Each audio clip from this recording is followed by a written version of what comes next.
Today, I'll show you how to add the flashy dance effect, an energetic light flashing style that's perfect for dance videos, party edits, or any fun rhythmic footage. Let's jump in. Start by importing your video into CapCut and placing it on the timeline. Tap on the clip, then open Effects from the bottom toolbar, choose Video Effects, and under the Party tab, find Flashy Dance. Once you apply it, you'll notice your video instantly gets that club or concert style flashing light effect, giving it a real energetic dance ready vibe. Now, to fine tune it, tap on the effect again and use the speed slider. Drag it to the right for fast, intense flashes that sync with upbeat music, or to the left for slower, dramatic flashes.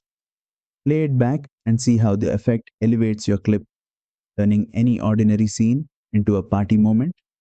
And that's it. You've successfully added the flashy dance effect in CapCut Mobile. If you enjoyed this tutorial, don't forget to like, share, and subscribe for more creative CapCut tricks.